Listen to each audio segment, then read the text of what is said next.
وقالوا ان ہی الا حیاتنا الدنیا، اور وہ یہ کہتے ہیں کہ نہیں ہے مگر ہماری بس دنیا کی زندگی، وما نحن بمبعوثین، اور کوئی دوبارہ اٹھنے کا معاملہ نہیں ہے۔ یہ جان لیجئے جیسے آج بھی کفر اور الحاد کے مختلف شیڈز ہیں۔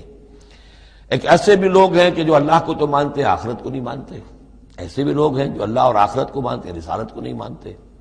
تو اس وقت بھی ایک اکثر جو تھے قریش کے لوگ اور جو مشرکین عرب تھے وہ آخرت کو مانتے تھے، باس بعد الموت کو مانتے تھے، لیکن یہ کہتے تھے کہ ہمیں فلاں چھٹوا لے گا، فلاں بچا لے گا، ہمارے وہ جو ہیں حمایتی ہیں، وہ مددگار ہیں۔ لیکن کچھ طبقہ ان میں ایسا بھی تھا کہ جو جیسے آج کل کے ہمارے ملحد ہیں کہ نہیں کوئی زندگی نہیں ہے، مادہ پرستی جس کو ہم کہتے ہیں الحاد، کہ بس یہی زندگی ہے، کوئی اور زندگی نہیں ہے۔ تو یہ ان لوگوں کا تذکرہ ہے۔ وقالوا ان ہی الا حیاتنا الدنیا وما نحن بمبعوثین، اور وہ کہتے ہیں کہ نہیں ہے بس سوائے اس دنیا کی زندگی کے، اور ہم نہیں اٹھائے جائیں گے دوبارہ۔